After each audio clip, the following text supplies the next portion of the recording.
Kate Sutton's escape pod crashed in the Australian outback. She was injured but alive, the precious data still secure in her suit's memory banks. A resistance patrol found her 2 days later and rushed her to the nearest underground base. "I need to speak with Dr. Wright immediately," Kate insisted as the medical team treated her wounds. "What I found changes everything." Within hours, a secure video link connected Kate to Dr. Wright's hidden laboratory. Kate transferred the stolen Empire data and watched Dr. Wright's eyes widen as she reviewed it. "This confirms my theory," Eleanor said excitedly. "Their faster-than-light drives create quantum instabilities. Every time they jump between stars, they tear tiny holes in space itself. Can we use that against them?" Kate asked. "Yes," Eleanor replied. "If we can create a resonance cascade targeting those instabilities, their drives would catastrophically fail. It would be like lighting a match near a gas leak." Engineer Ryan Garcia joined the video call. "I've been working with captured Empire tech. If Dr. Wright can design this weapon, I can build it." Together, they created what they called the Phoenix Protocol, a weapon that could trigger fatal failures in Empire FTL drives. The first prototype was small, designed to affect only one ship at a time. But it was a start. Meanwhile, Colonel Patricia Hayes was held in an orbital prison above Earth. The cell was small but surprisingly comfortable. Governor Maxwell visited her regularly, trying to extract information about the resistance. "You chose the wrong side, Maxwell," Patricia told him during one visit. "They're not here to help humanity progress. They're here to use us until we're used up."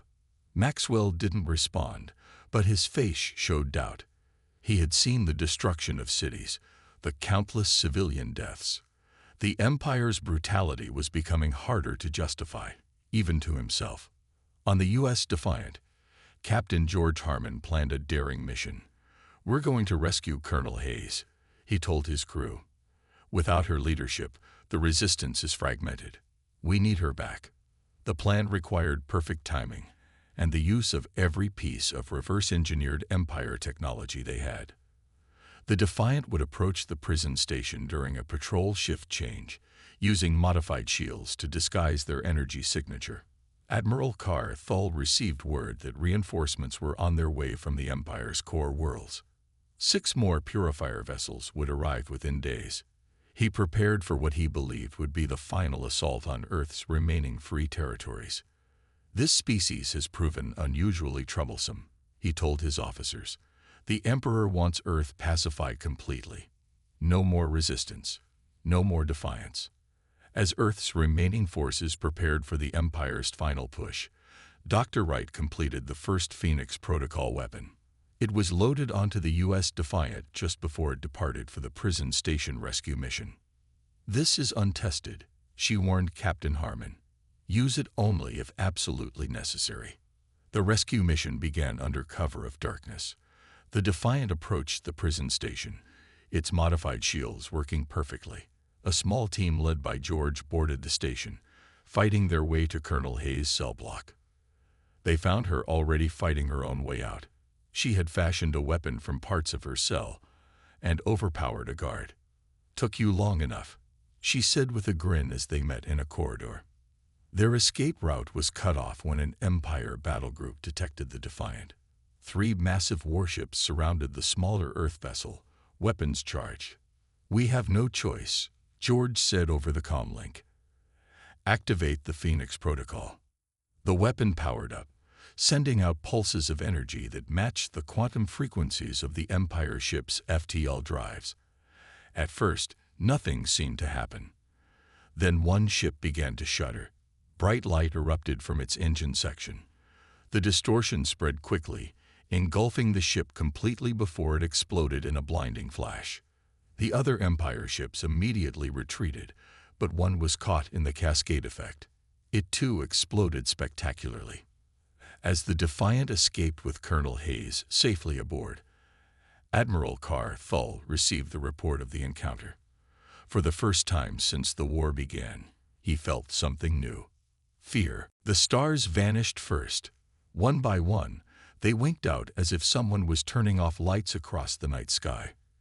Commander Richard Bennett stood in the Lunar Command Center, watching the main display with growing unease. Something was blocking the stars, something massive. "Anything from Earth Control?" Richard asked, his voice steady despite his racing heart. Lieutenant Kate Sutton shook her head.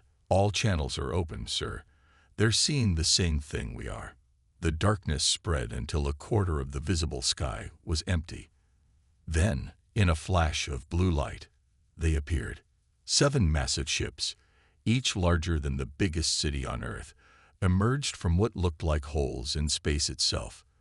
Their hulls were smooth and black, absorbing light rather than reflecting it. "Send alert code red to all Earth nations," Richard ordered. "Unknown vessels have entered our solar system." Within hours, Earth's military forces were on high alert. Fighter jets scrambled, missile systems activated, and space defense platforms powered up. But everyone knew the truth. If these visitors were hostile, Earth stood little chance. Ambassador Olivia Winters was having breakfast with her daughter when the call came. As Earth's senior diplomat to the United Nations, she was summoned immediately to an emergency session. By the time she arrived, the alien ships had moved into high Earth orbit and had made no attempts at communication. "They're just sitting there," said General Frank Morgan, pointing at the satellite images. 7 ships, perfectly positioned to cover every major continent. As if hearing his words, the largest ship suddenly transmitted a signal to every device on Earth. Televisions, phones, computers, radios. The message was in perfect English. "People of Earth, we are the Galactic Terran Empire. Your planet has been annexed as per Imperial Decree 7293. Prepare to receive Admiral Carthul, who will accept your formal surrender." The United Nations building erupted in panic. Olivia felt a cold weight in her stomach as she looked around at the terrified faces of Earth's leaders. 6 hours later, Olivia stood on a hastily constructed platform in Geneva, selected to represent humanity to these invaders. A shuttle had descended from the largest ship, landing with impossible gentleness on the field before her. Admiral Carthul looked almost human, except for his pale blue skin and eyes with vertical pupils like a cat's. He stood nearly 7 feet tall and wore a uniform covered in what appeared to be military decorations. "Ambassador Winters," he said with a slight bow.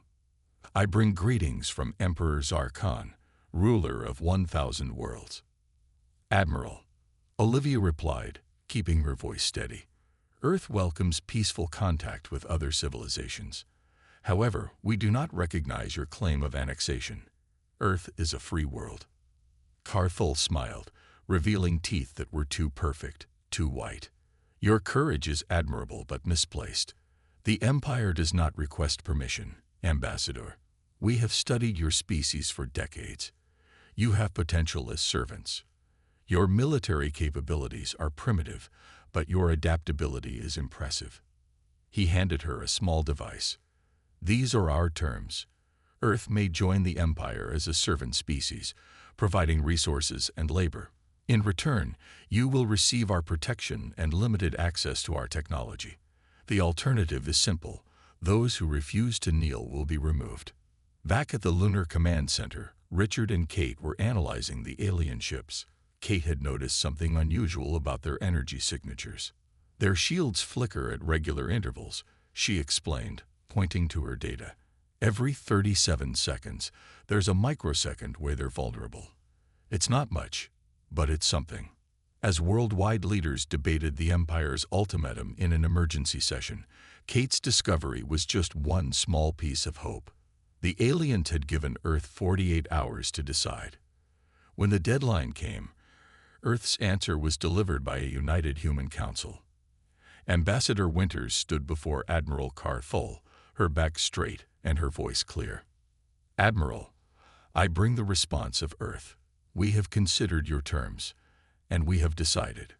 Earth refuses to kneel." Admiral Carthul's face showed no emotion as Ambassador Winters delivered Earth's response.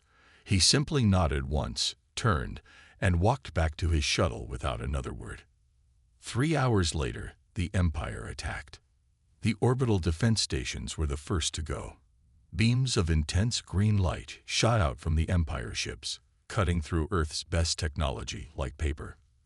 Commander Richard Bennett watched from the lunar base as 20 years of space defense development vanished in minutes. "Get me a direct line to Earth Command," Richard ordered, his voice tight. "We need to evacuate the lunar base now." On Earth, Major Alan Frost led his fighter squadron into the atmosphere.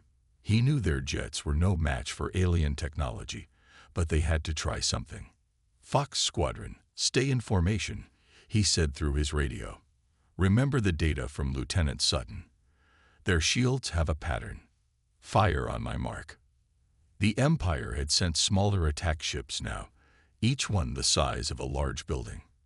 They moved with impossible speed, their weapons leaving trails of destruction across cities below.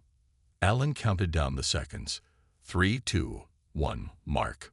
All 12 jets fired their missiles at the same time. Most of the missiles hit the shields and exploded harmlessly.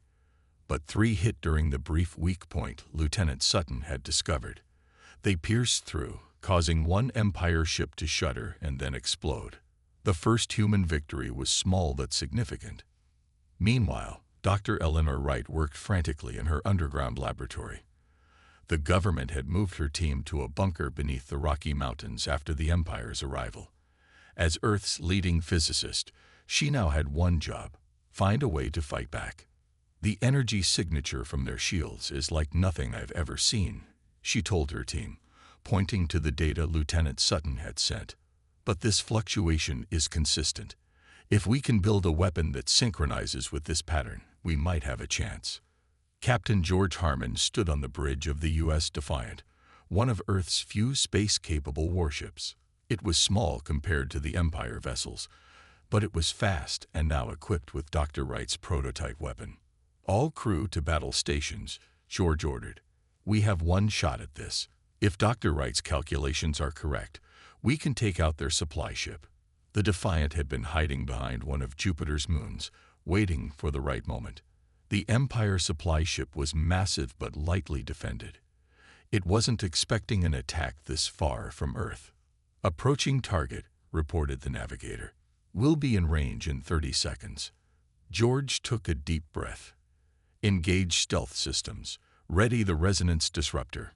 The weapon Dr. Wright had developed was based on Lieutenant Sutton's discovery.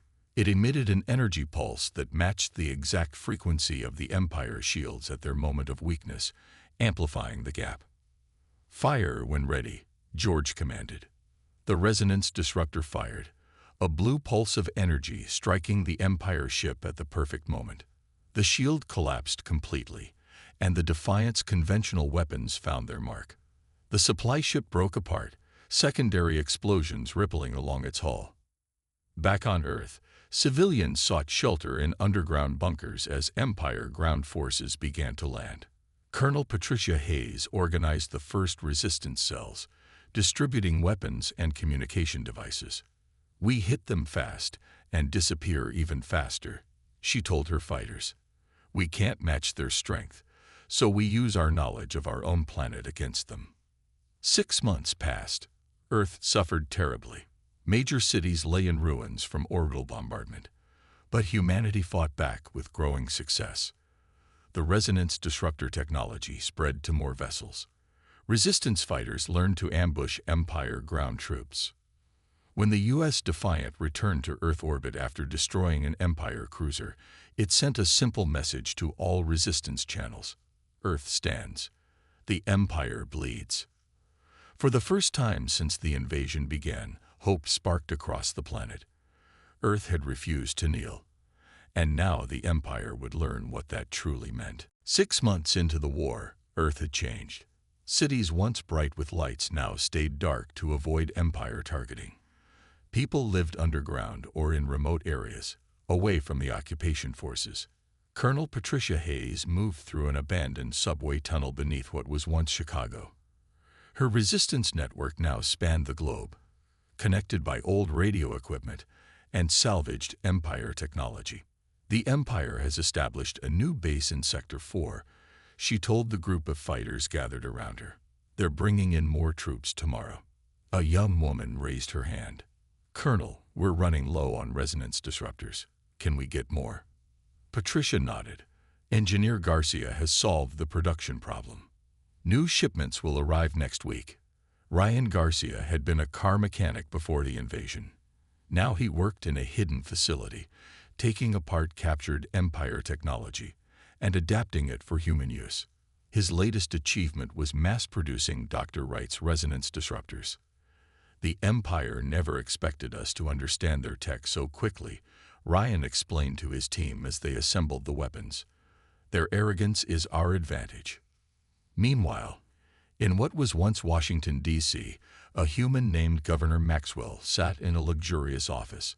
He had chosen to collaborate with the Empire and now led their puppet government. "The Resistance attacked another supply convoy last night," said his Empire advisor, a blue-skinned officer named Jortak. "Admiral Carthol demands better results." Maxwell nodded nervously. "I've increased the reward for information. Someone will betray the Resistance soon." Across the ocean, Dr. Eleanor Wright had established a new research facility in the ruins of London. She worked day and night to improve her weapons. "The resonance disruptor works well against their shields," she told Captain George Harmon during his visit. "But I've discovered something even more important. Their faster-than-light drives operate on principles that create unusual energy patterns." George looked at her data. "What does that mean for us?" "It means," Eleanor said with a small smile, "that we might be able to hit them where they really live, in space, during their jumps between stars." On the U.S. Defiant, now the flagship of Earth's small but growing fleet, Lieutenant Kate Sutton coordinated intelligence from resistance cells worldwide. Her discovery about Empire shield weaknesses had made her a legend.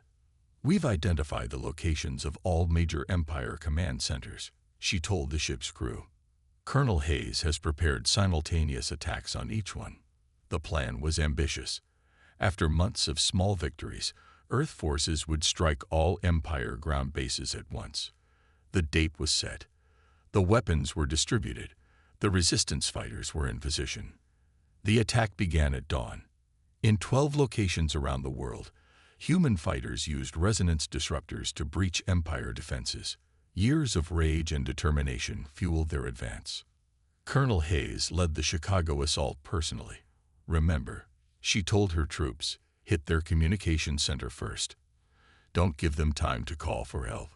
The Empire soldiers fought back with advanced weapons, but they weren't prepared for the coordination of the human attack. One by one, their bases fell. In orbit, Captain Harmon commanded a fleet of converted civilian ships, now armed with Dr. Wright's technology. They engaged the Empire vessels, trying to provide air support to their ground forces. "All ships, target their engines on my mark," George ordered. "Remember your timing."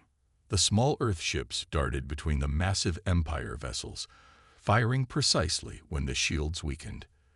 3 Empire cruisers exploded in quick succession. Governor Maxwell watched from his window as resistance fighters stormed his building. His Empire guards had already fled. His communication to Admiral Carthol went unanswered. By sunset, Earth had won its first major victory. Empire forces retreated to their orbital positions, abandoning their ground bases. Humans around the world celebrated cautiously. On the Defiant, Kate Sutton received messages from every continent. "Sir," she told Captain Harmon with a smile, "Colonel Hayes reports mission success. All targets secured.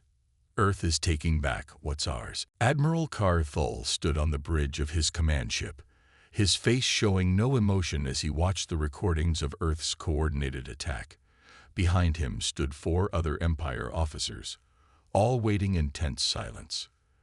"They learned quickly," Carthol finally said. "Too quickly for a species meant to serve." He turned to his officers. "The Emperor has granted me special authority. Bring in the purifier vessels." On Earth, celebrations of their victory were cut short. 7 new Empire ships entered orbit, each one different from the vessels they had fought before. These were sleeker, darker, with weapons ports covering their hulls.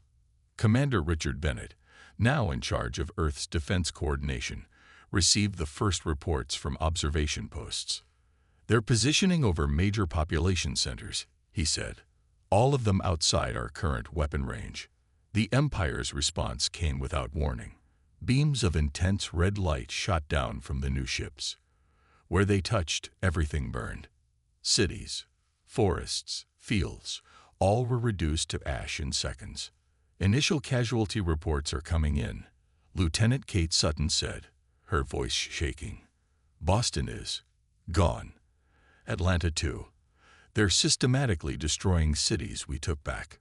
Colonel Patricia Hayes watched from a hillside as Denver burned. The city she had helped liberate just days ago was now nothing but flames. Her radio buzzed with desperate calls for help from across the country. "Fall back to secondary positions," she ordered her forces. "Disperse into smaller groups. We can't fight these new weapons directly." In her underground lab, Dr. Eleanor Wright worked frantically to understand what they were facing. "These aren't normal weapons," she told her team as they analyzed the data. "They're altering the atomic structure of whatever they target. It's beyond anything in our physics." Meanwhile, Governor Maxwell was summoned to the Empire's orbital command station. Admiral Cardfull greeted him coldly. "Your government has failed, Maxwell. These rebels should have been crushed months ago." Maxwell nodded nervously. "The resistance is more organized than we expected. Their leader, Colonel Hayes, is particularly effective." "Find her," Cardfull ordered. "Use whatever resources you need. I want the resistance leadership eliminated within 1 month." Maxwell left with new determination. He had chosen his side, and failure meant death. Lieutenant Kate Sutton volunteered for the most dangerous mission yet, infiltrating an Empire command ship to gather intelligence. Captain George Harmon opposed the plan. "It's suicide, Kate," he argued. "No one has ever boarded one of their ships and returned." "We need to know more about these new weapons," Kate replied firmly. "And their communication systems. I can do this."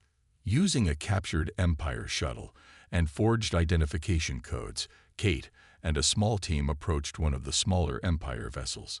Their plan was simple but dangerous: pose as maintenance workers, access the ship's data systems, and escape before being discovered. At first, everything went according to plan. They docked successfully and made their way to a computer terminal. Kate downloaded gigabytes of technical data while her team kept watch. "Time's up," whispered one of her team members. "Guards are coming."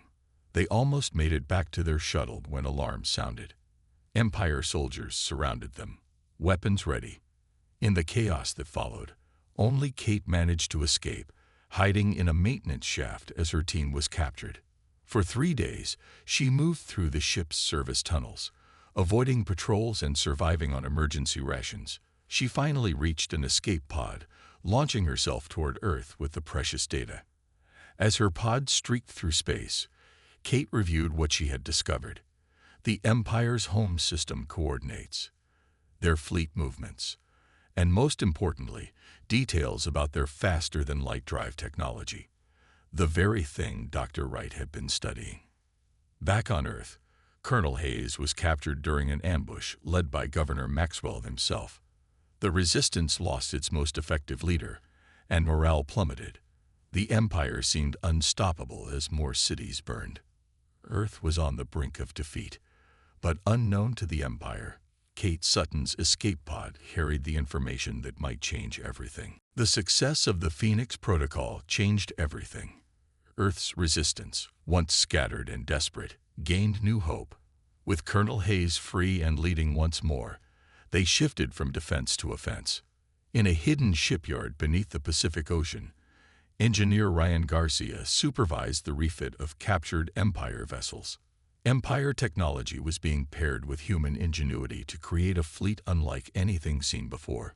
"We've modified the engines to mask their energy signatures," Ryan explained to Colonel Hayes during her inspection. "And each ship now carries an improved Phoenix Protocol weapon." Patricia nodded approvingly. "How many ships can we field?" 12 combat-ready vessels," Ryan replied. "Not much compared to the Empire's fleet, but ours have surprises they won't expect. Captain George Harmon was given command of the newly formed Earth fleet. The U.S. Defiant remained his flagship, but now it led a small armada of hybrid human empire ships. Our first targets will be their supply lines, George told his captains during their first briefing. The empire extends across hundreds of worlds. Their supply chains are long and vulnerable. Meanwhile, Dr. Eleanor Wright continued to refine the Phoenix Protocol. The first version could only affect one ship at a time, but her new design could trigger a chain reaction across multiple vessels. The quantum instability spreads like a virus between their FTL drives, she explained to Commander Richard Bennett. If their ships are close enough together, when one drive fails, the others will follow. On the Empire command ship, Admiral Karl Thole faced growing pressure from his superiors. The Emperor was displeased with the slow progress of Earth's subjugation. These humans have destroyed 7 of our ships in the past month, his second-in-command reported. They're attacking our supply convoys throughout the sector. Karl Thole's face remained impassive, but his hands clenched tightly behind his back. Bring in the planet destroyer, he ordered. The Emperor wants results. We will give him a demonstration he cannot ignore. Governor Maxwell watched the Empire's brutality increase with each passing day. What had once seemed like necessary discipline now looked like senseless cruelty. During a private moment in his office, he made his decision. Using an old resistance communication code he had learned during interrogations, Maxwell sent a message to Colonel Hayes. Fleet movements, deployment schedules, command codes, we'll provide all. Meet in person. At first, Patricia suspected a trap, but intelligence confirmed that Maxwell's security detail had been reduced, suggesting he had fallen from the Empire's favor. I'll meet him, she decided, with proper precautions. The meeting took place in the ruins of Seattle. Maxwell came alone, as promised, carrying the data drive. Why the change of heart? Patricia asked him. Maxwell looked at the devastation around them. I thought they would bring order, progress. Instead, they bring only destruction. I was wrong. The information Maxwell provided was invaluable. Earth now knew exactly when and where Empire ships would arrive, their patrol routes, and their weak points. Meanwhile, Lieutenant Kate Sutton and Captain George Harmon piloted a special operations craft toward the nearest Empire colony world, Proxima B. Their mission was dangerous but vital, to show other subjugated species that the Empire could be fought. We stay cloaked until we reach the mining outpost, Kate reminded the crew. The slaves there have been waiting for their chance to rebel. We give them that chance. The Earth vessel slipped past Empire patrols using its modified engines. When they reached Proxima B, they found thousands of alien slaves working in horrible conditions, mining resources for the Empire. The Earth team made contact with the resistance leaders among 3 different enslaved species. They provided weapons, training, and most importantly, hope. When the rebellion began, it spread faster than the Empire could contain it. The Earth vessel provided air support, using the Phoenix Protocol to destroy the 2 Empire ships in orbit. As George and Kate's ship returned to Earth, they received messages from the newly free world. Other Empire colonies were already hearing about the successful rebellion. For the first time, humanity had taken the fight beyond their solar system, and they had discovered they were not alone in their hatred of the Empire. News of the successful rebellion on Proxima B spread quickly among the Empire's subjugated worlds. Earth's victory became a symbol of hope for countless enslaved species who had believed resistance was impossible.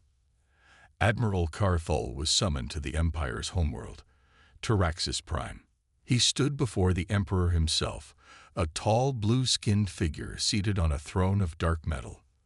You have failed, the Emperor said, his voice cold.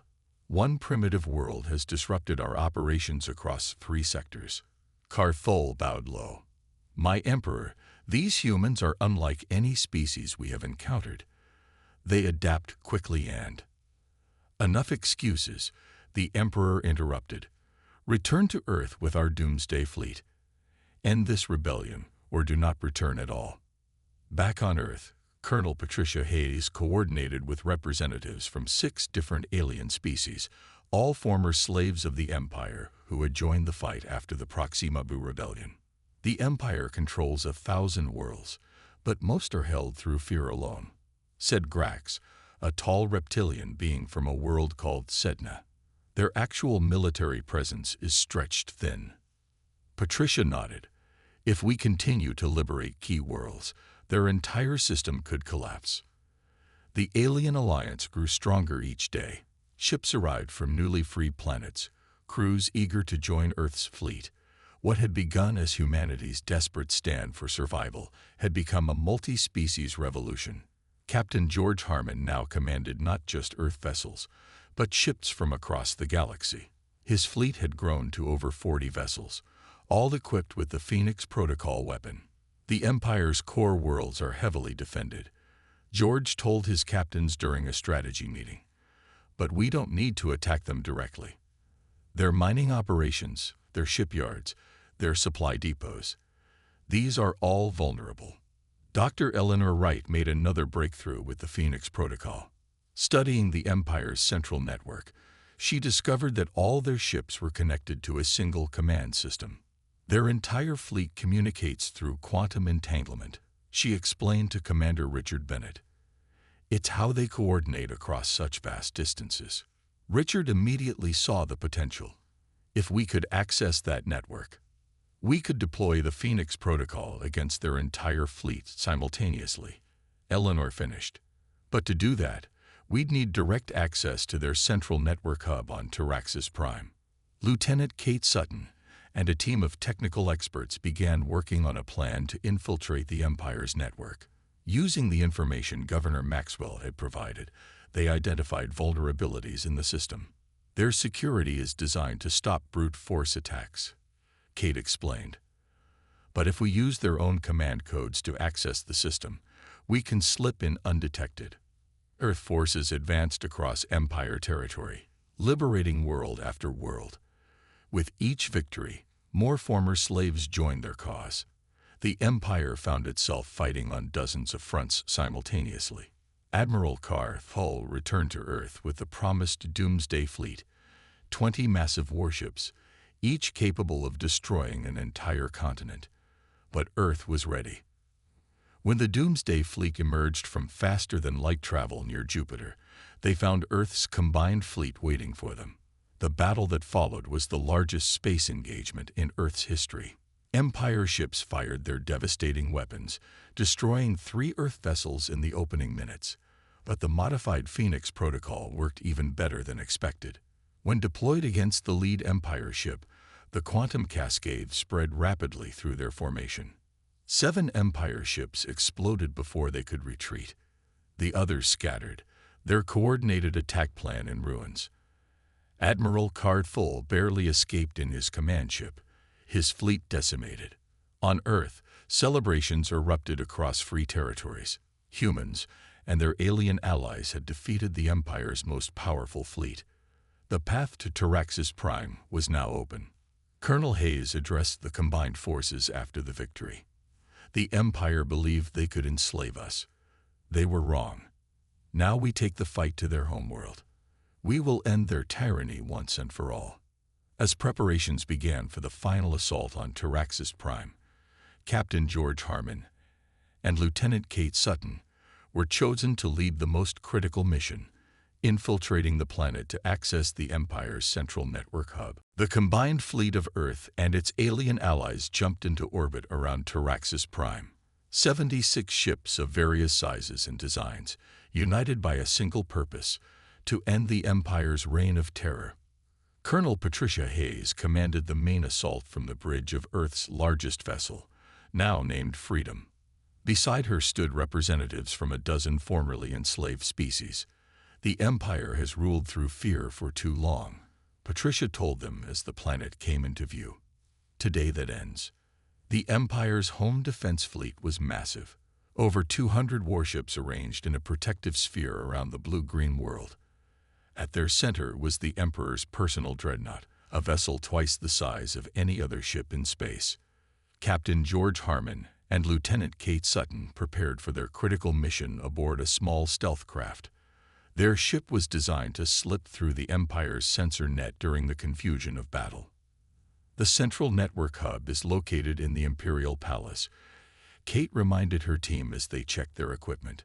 Once we gain access, Dr. Wright can deploy the Phoenix Protocol through their entire system. On the planet's surface, Admiral Card Full stood before the Emperor one last time. "The rebels have brought a significant force," he reported, "but our defenses will hold." The Emperor's eyes narrowed. "They should never have reached our homeworld.